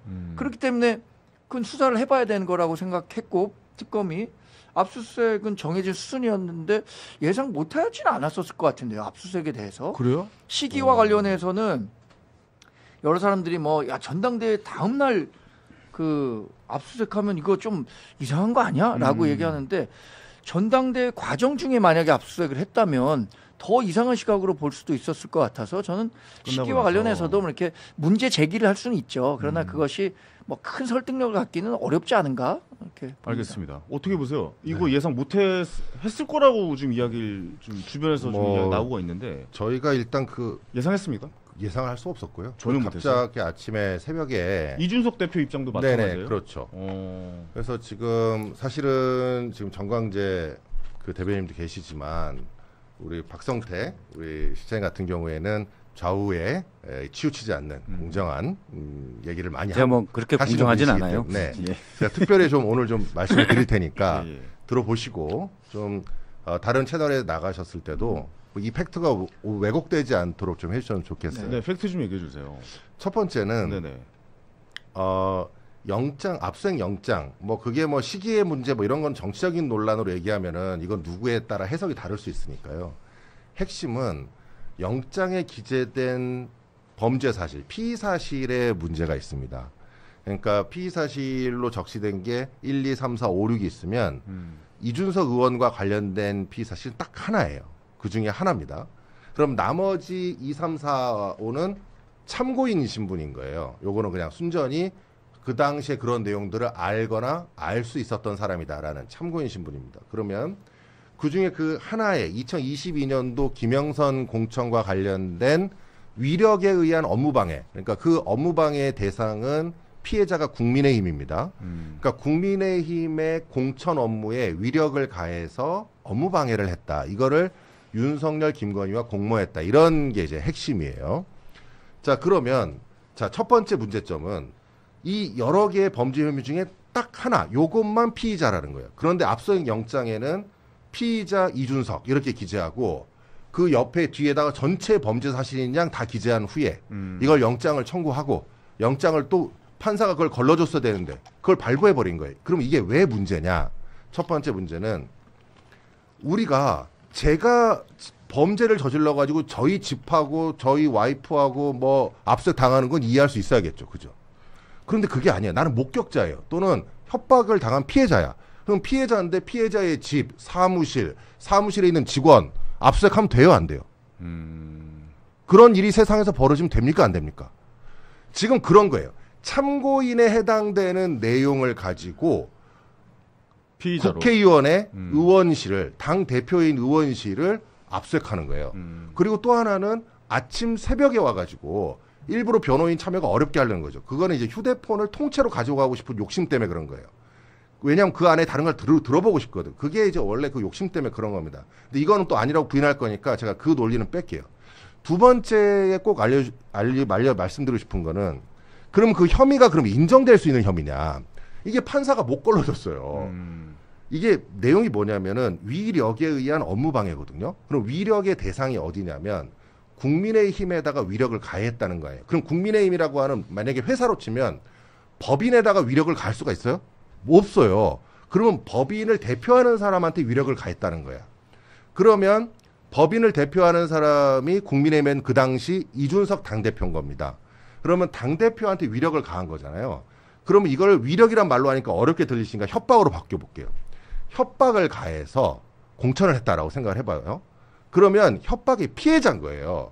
피해자는 공범이 될 수가 없어요. 애당초. 이준석 대표가 그때 당시에 이제 국민의힘 대표가 오히려 지금은 그때는 피해자의 모습이 더 있었다. 왜냐하면 국민의힘이 피해자라고 적시를 했거든. 범죄 사실에. 이준석 대표를 패싱하고 공천하고 막 그랬던 일도 그런 있었다라고 해서 얘기하는 거죠. 그래서 이제 법리적으로는 이 타인의 업무를 방해하는 건데 위력에 의한 업무 방해를 하는 건데 판례가 여러 가지가 있어요. 위계 위력과 관련된 판례가 있는데 실질적으로 법인과 대표이사, 무슨 공단과 이사장 이렇게 되면 이거는 같은 사람이잖아요. 공단의 업무는 이사장의 업무와 같은 거예요. 거의 실질적으로. 네. 타인의 업무긴 하지만은 결국은 여기가 피해자이기 때문에 이 같은 사람에 대해서 위력을 가할 수가 없는 거죠. 그러니까 이준석이 국민의힘에 위력을 가할 수가 있어요? 그게 당 대표기 때문에 당 대표가 공천 업무를 하는데 자기가 자기를 위력할 수 있나? 그러니까 애당초 구속요건 해당성이 인정되기가 어려운 사안이고 그렇다 그러면 압수수색 영장 중에 혐의가 있는 건 단 하나도 없어요. 그러면 이거를 판사가 그 판례가 두 개가 있어요. 제가 그래서 제 채널에 자세히 올려놨습니다. 그리고 어제 그래서 각종의 기자분들한테 알려드렸고 그거에 따라서 보게 되면 혐의가 없단 말이에요. 혐의가 인정되기 어렵기 때문에 영장 발부 자체가 잘못됐어. 근데 일단 발부가 됐잖아요. 그렇다 하더라도 너무 과대하게 그 지금 혐의 영장, 사실을. 네네. 지금 그렇게 돼 있는 부분이 문제가 뭐 있습니다. 개혁신당의 네. 입장이니까요. 네. 네. 네. 근데 저는 뭐 이런 생각합니다. 아까 목격자라고 얘기하셨잖아요. 목격자였는지 아니면 당시에 정말로 그 영향력을 행사할 수 있는 자리에 있었던 사람인지에 대한 판단을 뭐 특검 조사에서 하겠죠. 또 하나는 아니 근데 그거는 왜 이제 그 말씀이 틀리냐면 제가 이제 왜 이거는 꼭 지금 다 지적을 하는 거냐면 또 다 이게 영향력이 있으시기 때문에 제가 말씀을 드리는 겁니다. 영향력을 미칠 수 있는 자리였다. 그건 당연하죠. 그게 당대표예요. 당대표가 공천을 하는 거고 내가 대표이사면 내가 채용 업무를 하는 거고 그건 당연한 거예요. 그러니까 그 영향력이 정당하냐 부당하냐의 문제와 이 권한을 행사하는 문제는 별개의 문제라는 거를 꼭 인식해 줬으면 좋겠어요. 그렇기 저도 때문에. 그래갖고 이게 특검이 막 이렇게 막 북치고장구치고 시끄럽게 하지만 결국에는 태산명동 서일필이라고 막 이렇게 막 시끄럽게 하지만 너무 결국에는 어려운 쥐한 마리 나오는 거 아닌가. 근데 저도 뭐 쥐가 나올까요? 내란과 김건희 특검 한 마리 관련해서 많이 나오겠죠. 나올 것 같아요. 그래요? 네. 김건희 앞서 오빠 얘기했지만 그런 부정부패에서 그쪽에서 많이 지금까지 나오겠죠. 안 나왔던 것들이 그쪽에서 많이 나올 것 거지. 같고 지금 뭐 공천 과정에서 뭐 예를 들어 윤상현 그러니까. 의원이라든가 네. 이준석 의원이라든가 이런 분들에 대해서 막 수사를 하고 있지만 공천 과정과 관련해서 정말 위법한 행위가 있어갖고 이걸 법정에서 이 사람 유죄다 이렇게까지 할 만한 사안은 아니라고 생각하는 아니 그러니까 거죠. 이게 전체적으로 어렵습니다. 제가 봤을 땐 뭐냐면 이게 전체적인 그림을 우리가 한번 생각을 좀 해보자고요. 갑자기 이준석 대표가 전당대회 끝나고 아침에 압수수색을 당해서 핸드폰을 뺏겼어요. 그리고 네. 신문에 대문짝만하게 네. 압수수색한다 뭐 이렇게 나오고 그리고 바로 시간이 얼마 지나지 않아서 민주당 의원분 중에 제가 이름은 거론하지 않겠습니다. 어떤 분들은 뭐 바로 만약에 구속영장이 발부된다면 뭐 현역 의원을 당장 뭐 이렇게 체포동의안이 체포 오면 동의안을 말하겠다. 통과시키겠다 그러니까 그거 안 돼. 하고 또 다음 분이 또 얘기하고 그 다음 분이 또 얘기. 이거는 전체적인 그림을 봤을 때 그냥 망신주기가 아닌가라는 걸 지을 수가 없다라고 좀 생각이 저는 들거든요. 그게 지금 심각하다고 생각해요. 예. 지금 특검의 행태 이런 것도 문제지만 이 내용으로 인해서 결국은 굉장히 오해를 받잖아요. 지금 결국은 무슨 이게 체포가 될 사안인 것처럼 무슨 뭐 체포 동의안 얘기까지 막 번져가면서 그러니까. 이게 망신주기가 돼버렸어요.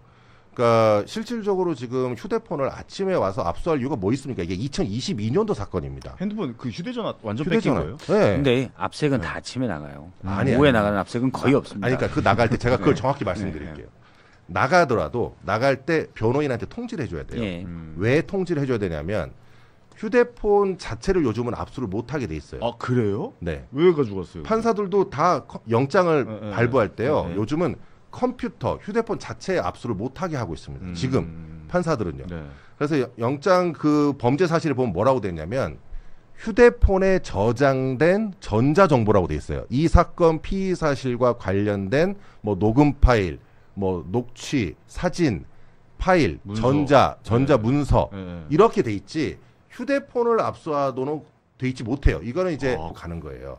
그리고 그것을 선별하는 과정을 거치는 건데 이 특검에서는 지금 이걸 아침 새벽 6시 20분에 온 거예요. 28분에 와가지고 변호인이 참여하기 어려울 때 변호인한테 참여하게 해서 여기에서 전자정보 필요한 정보만 뽑는 그 과정을 거쳐야 돼요. 근데 그걸 거치기가 싫은 거지. 그러니까 일부러 새벽에 온 거예요. 휴대폰을 통으로 가져가고 싶으니까. 그럼 왜 통으로 가져가느냐? 통으로 가져가서 변호인이 참여 안 할 때 쭉 다 보고 싶은 거야. 다른 거 뭐 있나? 그게 민주당에서 계속 얘기했던 그런 짓 하지 말라고 했던 바로 그거예요. 지금. 근데 왜 특검이 어떻게 할지는 봐야 되는데 대부분 압색을 하면은 말씀하신 대로 봉인해서 가거든요. 네. 그 다음에 이제 피의자나 또는 참고인이든 또는 그 대리인, 변호인들이 입회하에 거기에서 문자나 텔레나 예를 들어서 카톡 내용 보면서 이건 넣고 그 관련된 정보만 빼갑니다. 복사를 해갑니다.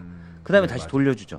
그렇기 때문에 사실은 핸드폰 그냥 가져간 거는 이거는 그냥 물론 그 자리에서 이걸 다 선별할 수가 없으니까 대부분 다 그냥 가져가요. 가져가고 나중에 이걸 그냥 자기들끼리 보는 게 아니라 봉인하잖아요. 변호인 입회하에만 개봉해서 어떻게 봉인해요?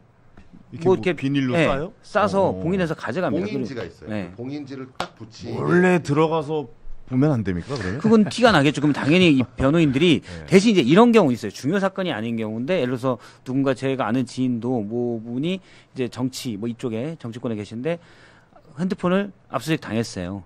그럼 가서 얘기를 해. 우리가 지금 보려고 하는데 오실 거냐? 그럼 귀찮잖아요. 그쵸. 사실 별게 없는 사람은 귀찮아요. 그러면 알아서 하셔라. 그러면 그때는 이분들이 마음대로 할 수가 있지만 사실은 입회하게 되면은 거기서 이건 안 됩니다. 이건 안 됩니다. 다 커트할 수가 있어요.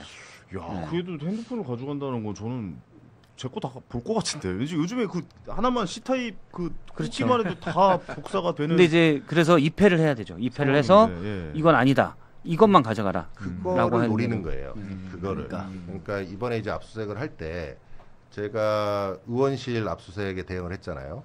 그러면 이제 제가 변호인 혼자인데 물론 계속 하나씩 다 태클을 걸지만 수사관하고 검사는 여러 명이 들어오잖아요. 그래서 동시다발적으로 막 여기저기 한다고. 그러면 제가 그거를 선별하는 절차에 다 참여할 수가 없지 않습니까? 그게 이제 특검에서도 그 과정에서 제가 참여하지 못하는 그 순간에 열어보고 찾아보고 그러는 거예요. 이런 탐색 행위를 금하라고 영장의 범위를 기재해 놓는 거예요. 네. 그래서 이게 헌법상의 영장주의를 위배한 중대한 위법에 해당됩니다. 그래서 이런 일들은 꼭 이 사건뿐만 아니라 국민들한테도 그래서는 안 돼요. 국민들한테도 휴대폰을 항상 그런 식으로 가져갑니다. 아, 그러면 요구해도 되는 거군요. 그럼요. 이거 가져가지 여기서 마세요라고. 선별합시다. 선별하고 가져가세요. 네. 정보만 가져가세요. 보고 싶은 게 뭐예요? 보고 싶은 것만 보시죠. 뭐 때문에 압수를 네, 하신 거예요? 그러면 그 이렇게? 범죄 사실과 관련된 거 봅시다. 네. 아니 일단 봉인해서 가져갈게. 그럼 위법입니다. 네. 그러면 쭉 보고 나서 없으면 그냥 닫고 돌려줘야 돼요. 아, 역시 변호사를 옆에 둬야 돼요. 그런데 이런 얘기를 해줘야 됩니다. 일반 국민들은 그걸 모르니까 네. 내놓으라고 하면 내놔. 물론, 봉인해서 가져가. 야, 검찰이 나와서 그거 가져간다는데 그 일반인도 겁나서 어떻게 합니까? 그리고 봉인해서 가져간 다음에 전화하죠. 참여하시겠어요? 이 포렌식 작업 한 며칠 걸리는데 한 3일 정도 걸리는데 같이 옆에 있으시겠어요? 그럼 있으시겠어요? 검찰청 실제로 안에서? 그렇게 안 걸려요.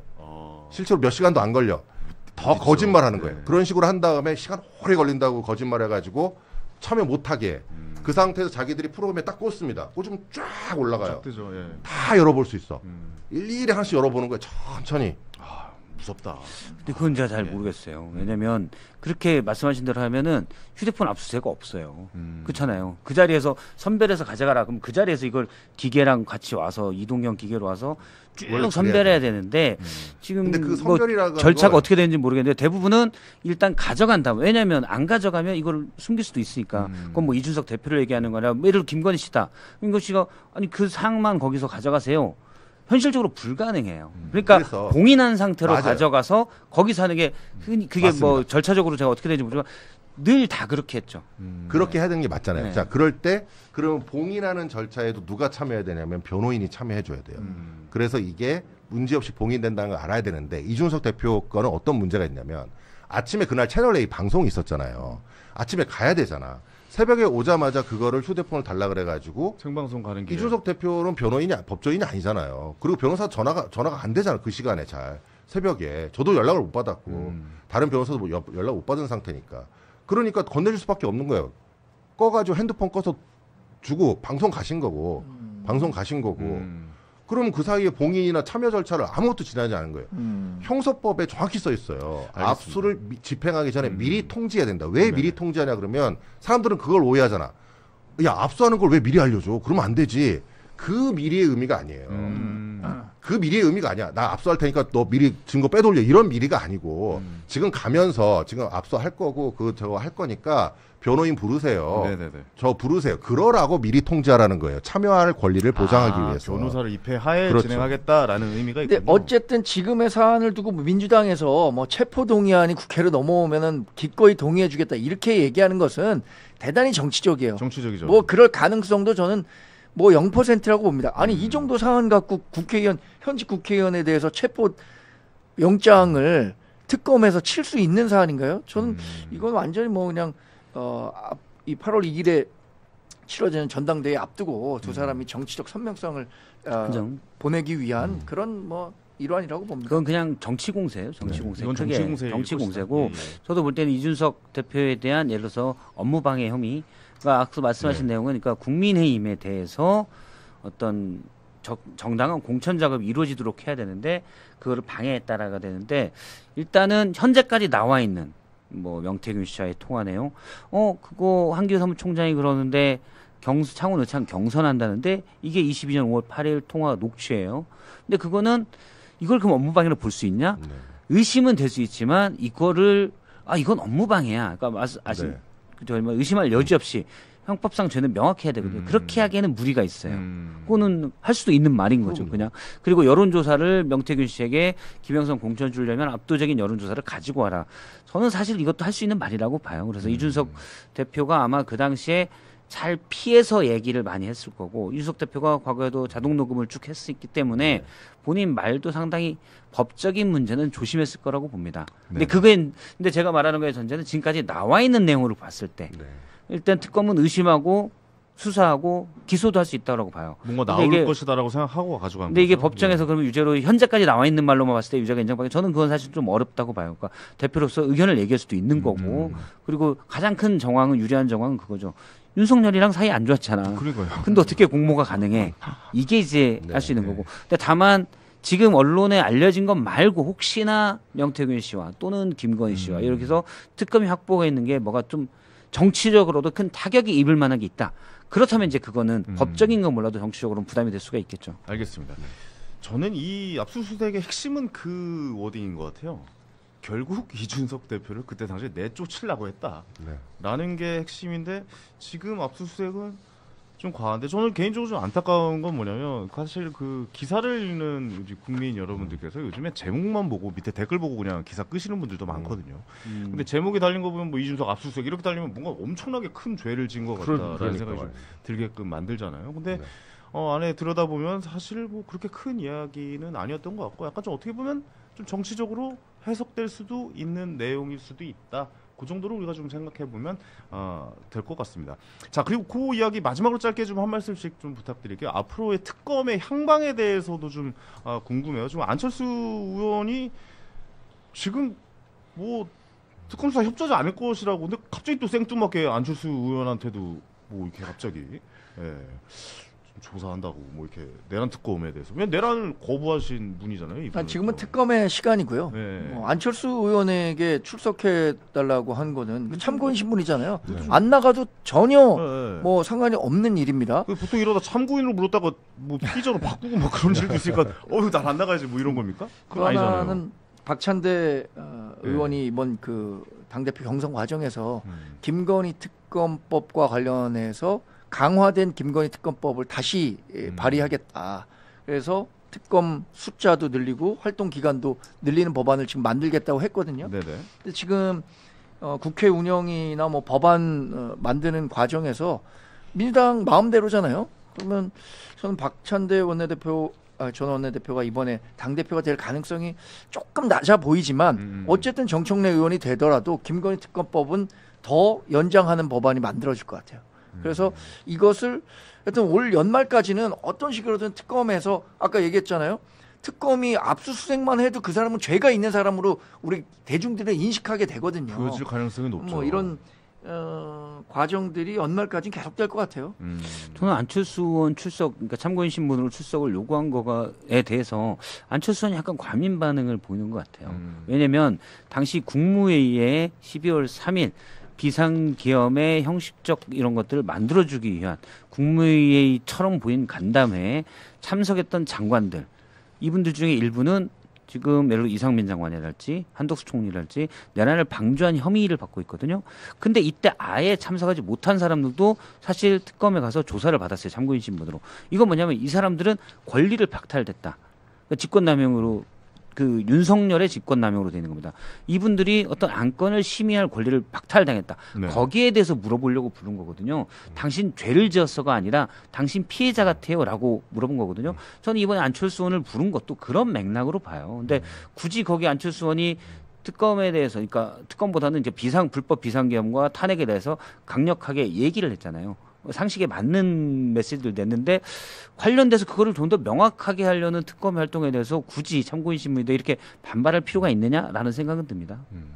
맞네요. 지금 특검의 시간이 맞는 것 같긴 하네요. 어떻게 흘러갈까요, 방향성이? 저는 박 실장님 말씀에 굉장히 동의를 하고, 어차피 이거 수사를 당연히 협조를 해야 돼요. 그리고 안철수 의원께서 당연히 그 당시에 또 계엄 해제에도 동의하셨고, 그런 상황에서 당내 상황도 알고 계셨을 것이고, 특검에서는 당연히 불러서 그런 부분에 확인할 필요가 있고, 이건 실체 진실을 밝히는 문제이고, 뭐 이게 저는 정치적으로 해석할 문제가 아니라고 봅니다. 이거는 어쨌든 당시의 상황을 객관적으로 파악하고 실체 진실을 밝혀줘야 될 것이 국민에 대한 의무예요.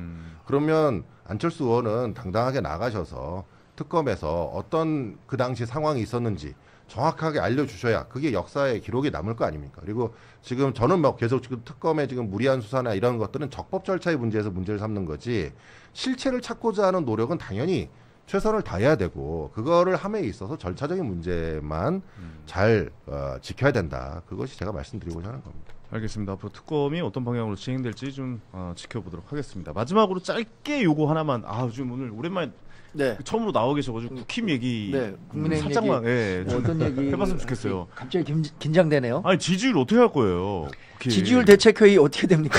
지지율 대책회의 그 어디 했었잖아요. 아니 좀 너무 좀 힘들지 않으세요? 괜찮아요? 국힘 힘들죠. 예. 힘들죠. 지금 이거 어떻게 타파요? 지금 근데 안타깝게도 김문수도 후보가 장동혁 전환길 손잡고 극으로 가는 것 아니냐 뭐 이런 얘기 또 나오고 있어요. 이거 좀 제가 제3자의 입장으로 얘기해도 됩니까? 네. 이거 이렇게 가면 안 되는 거 아닙니까?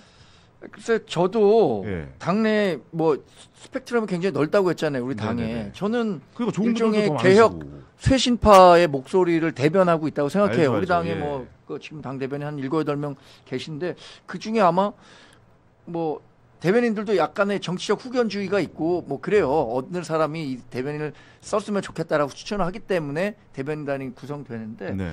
저는 어떤 개혁과 쇄신의 목소리를 적극적으로 내는 입장에서는 지금 우리가 이렇게 전환길씨로 대표되는 극우 세력, 그렇죠. 뭐 그 그림이 그래요. 그분들은 자기들이 왜 극우냐 이렇게 얘기를 하지만 본인들이 주장하는 것과 별도로 대중들이 그 사람들을 어떻게 생각하냐가 굉장히 중요하거든요. 정치에서는. 당연하죠. 이미지죠. 그러니까 그런 극우의 이미지가 더 쓰여져 있는 분들과 손을 잡고 우리 당의 당대표 선거에서 당대표가 되겠다라고 하는 게 굉장히 부담스럽습니다. 저는 이렇게 생각해요. 지난번에 자유통일당이 그 총선에서 비례대표 다 냈는데 3%를 얻지 못해서 한 명도 원내 입성에 성공하지 못했습니다. 그때 당시에 개혁신당은 3% 조금 넘어갔고 이 누굽니까 저 천하람 의원. 천하람 의원이 네. 300명 중에 300번째 국회의원이 된 거잖아요. 네, 예, 300번째 국회의원이 됐는데 다음번에 다를 겁니다. 아니, 그것처럼 지금 그런 분들의 목소리가 결국 선거해봤자 3%도 안 되는 사람들인데 그 사람들의 목소리가 굉장히 크단 말이에요. 우리 당 내에서. 그럼 그 사람들의 표가 굉장히 많은 줄 알고 거기 가서 표를 얻으려고 하면 나머지 30% 우리가 일반적인 중도라고 생각하는 사람들의 표를 다 잃어버릴 수 있다는 생각을 해야 될 것 같은데 그 생각을 못하는 것 같아서 좀 아쉽습니다. 아니 우리 또 정광재 대변인의 목소리가 더 커져야 될 것 같은데요. 당내에서. 그래야 되는데 지금 이게 8월 22일 날 치러지는 당대표 선거가 예. 뭐 많은 사람들이 지금 김문수 후보가 뭐 치르나 마나 되는 거 아닌가라고 그렇죠. 예상하는 것 같아요. 그래서 모르겠습니다. 그때 한편으로 기대하기는 김문수 후보가 굉장히 다이나믹한 인생을 살아왔잖아요. 그렇죠. 결정적 고비마다 변신했단 말이에요. 네.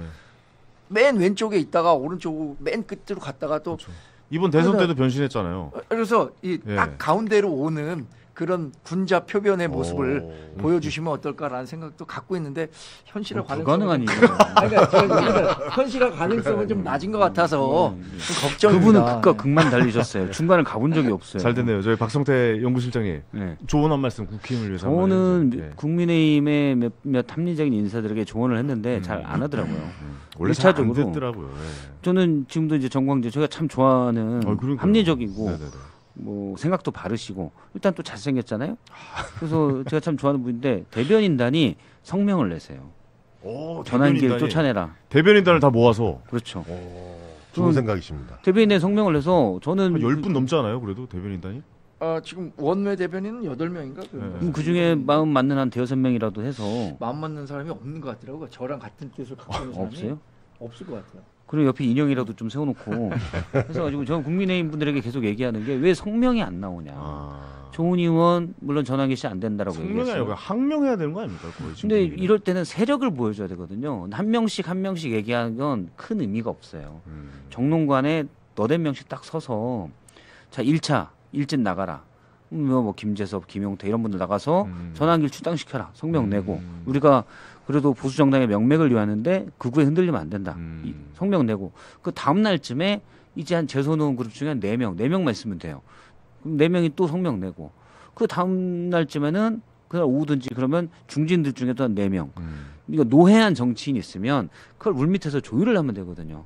근데 이분들이 지금 그런 뜻을 갖고 있는 분들이 꽤 있긴 있어요. 무서운가 봐요. 근데 왜 안 나서냐? 나오기가. 이게 권력 향배가 어디로 갈지 모르니 일단은 머리 받고 있는 게 최고다. 이 생각을 하는 거예요. 근데 그러면 안 되죠. 예. 네. 근데 어차피 총선까지 3년여가 남았기 때문에 3년 가까이가 남았기 때문에 지금 목소리 내는 게 나중엔 더 좋을 수가 있어요. 전 그렇게 보는데 그 정치인이라면 정치인들 세비 받는 사람들이라면 국민들 세금으로 월급 받잖아요. 뭐 최소한 그 정도 캐파는 있어야 돼요. 난 바른 말 하겠다. 예. 근데 그런 분이 10명도 없다는 건 너무 아쉬워요. 네네. 사실 주식도 폭락할 때는 관망이거든요. 네. 그래도 지금 폭락 중이니까 관망하고 계시지 않나 생각합니다. 마지막으로 한 말씀. 네. 국힘을 위해서 개혁신당으로 오라 뭐 이렇게 얘기하시는 겁니다. 어떻게 하셨죠? 개혁신당의 문이 활짝 열려 있기 때문에 누구든지 오시면은 저희는 환영을 하고요. 또 하나 마지막으로 말씀드리고 싶은 건 이제 당원이 극우적 생각 가질 수 있죠. 그리고 뭐 특정 정치 뭐 이런 그런 생각 가질 수 있습니다. 그건 누구나 자유니까요. 그런데 그 당원이 그런 생각을 가진 게 문제가 아니라 전환기 씨 같은 경우에는 수많은 사람들에게 계속 선동을 하고 있다는 게 문제예요. 잘못된 내용을 선동하고 있는 것. 본인만이 그 생각을 가지고 당에 입당해서 조용히 있으면 아무 문제가 없죠. 그럴 수 있죠. 뭐 사람이 틀린 생각할 수도 있고 잘못된 생각할 수도 있고 그게 꼭 뭐 틀리지 않을 수도 있고요. 그렇지만 이제 그런 것이 국민의힘의 큰 악재가 되기 때문에 반드시 아까 박성태 시장님 말씀하신 것처럼 당 자체 차원에서 그런 부분의 문제점은 제기해주는 사람이 반드시 있어야 된다. 그러지 않으면은 어려우니까 지적을 하시고 당당히 개혁신당으로 와라. 이렇게 제가 봤습니다. 근데 제가 개혁신당으로 가셨던 분들의 말로를 보니까 민주당으로 가시더라고. 저희 개혁신당이 지금 다른 개혁신당입니다. 보도자료 내세요. 전환길 나가라. 대변인 낼 수 있잖아요. 연락 좀 미세요. 힘들어하시는데. 주식에서는 관망해야 된다고 했잖아요. 떨어지는 칼날을 잡지 않아야 되는데 잡아봐요. 재밌어요. 당대표 선거 끝나고 뭔가 나오겠죠. 예, 알겠습니다. 좀 국민의힘의 입장을 한번 좀 들어보고 싶었어요. 왜냐면 좀 그 내부 상황도 좀 궁금했거든요. 근데 또 우리 정광재 또 대변인님께서 워낙 또 진취적으로 개혁적으로 또 하고 계시니까 좀 앞으로의 활동도 지켜보도록 하겠습니다. 자, 이제 오늘 이야기 좀 마무리하도록 하겠습니다. 오늘도 후원해주신 분이 계시네요. 이지은님, 박소원님, 김덕수님 방송 시작하면서 또 바로 후원해주셨다고 합니다. 저희도 후원을 받고 있거든요. 예, 많은 관심과 사랑 부탁드리겠습니다. 자, 구독자가 제가 3,140번대였는데